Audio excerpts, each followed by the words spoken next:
Okay, so you want to get to the letters? Yeah, let's start off with a one right here from Brock Miles, and the subject is Disney tapings. Right. Hello, I found you guys a few weeks ago after listening to your interview with Buff Bagwell. I really enjoy your podcast. I was a huge fan of J.J. Dillon's show and have been looking for a new show since he retired from podcasting. Well, thank you for coming aboard, Brock. Check out our Patreon at Konnan.me, Konnan.me. My question for you guys about the WCW Disney tapings. One of my favorite nitros ever was the one where NWO beat WCW members in Disney with the baseball bats. Nash threw Ray into a trailer, and the Macho Man jumped on top of their limo as they escaped. The scene was so intense that the police showed up because so many people thought the attack was real. Time flies because that nitro was 25 years ago this week. Any memories of that night? If not, any good stories from working down at Disney? Brock, I've got a great memory from that night. Bro, we're all backstage, okay? And bro, the whole crew. Like, you see this angle on TV playing out, okay? But backstage, and the gimmick in the angle was the mystery thing was Ray was talking about there was a third guy. There's three. It was three. You know, something says there was a third guy, right?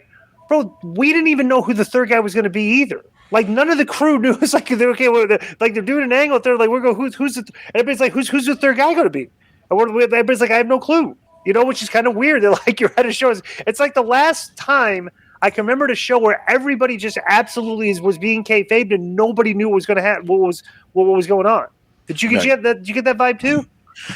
Well, it wasn't a vibe. It's what actually happened. Yeah. And then the other thing is that I also think that what made that angle so crazy is you got to remember, you know, Hall and Nash were doing like kind of like gang type maulings in the when thug rap was at its highest, you know, in the East West, all that shit was going on, and you know, you'd see him sometimes with the bandanas like Tupac, and I remember they even spray painted on the thing, so people were like, wow, you know, this is different, you know what I'm saying?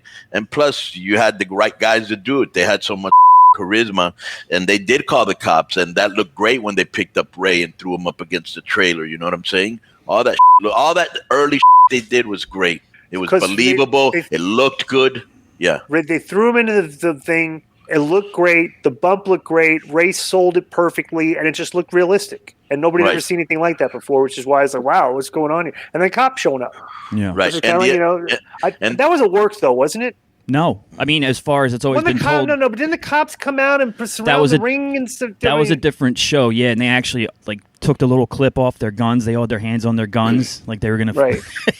But no, Connan's 100% right. I never thought about that before, but having Hall and Nash wear the bandanas turned around, and then Connan's character changing, you know, was the first time like rap and like thug life and like that had been portrayed in wrestling. Because any other time rap had been portrayed, it was Men on a Mission, or it was PN News or something, and it was corny, you know, wave your hands and all that. That's all they ever did for the rap fans. But this was the first time that it really looked like, oh yeah, you know, these guys are thugs. Very well produced. And the other thing, and the right guys to do it, because that's also important. And then the other, well, and plus too, when they did stuff like this, they would stop the show. Like, okay, we can't, like, you know, they're showing that, they're showing the ambulance, they're showing, like, there was nothing going on. It was like they made it sound like there was an incident that happened at the show and we had to stop the show.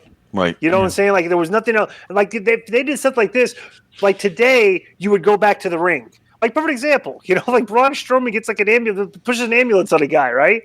Right. You'd think, like, okay, let's produce this really well, make it, like, realistic, and, like, let's stop the show, let's see if the guy's okay. It's like, but instead, no, we'll just send the next match out there where we take care of the guy that had the ambulance thrown on him backstage, like, you know, like, I mean, I don't know. Right, and not to mention, and I don't want to get too much on this because I just looked at the letters. There's a lot, but Disney was great because you were there the whole month. You were in the same place, and the place we were in looked like humongous apartment, like condominium where you had. Yeah, Residence Inn, where you had a refrigerator, you had a microwave. It was really nice, you know what I'm saying? And every night, and there was a lot of to do in Orlando, and bro, we were getting lit as every night. Now, I know you guys have talked before about spending your nights at Pleasure Island over there, and I think, what'd you say, it was called Flashbacks or something like that? The disco dance club? Not Flashbacks. What was it called? It's called... We'll figure it out.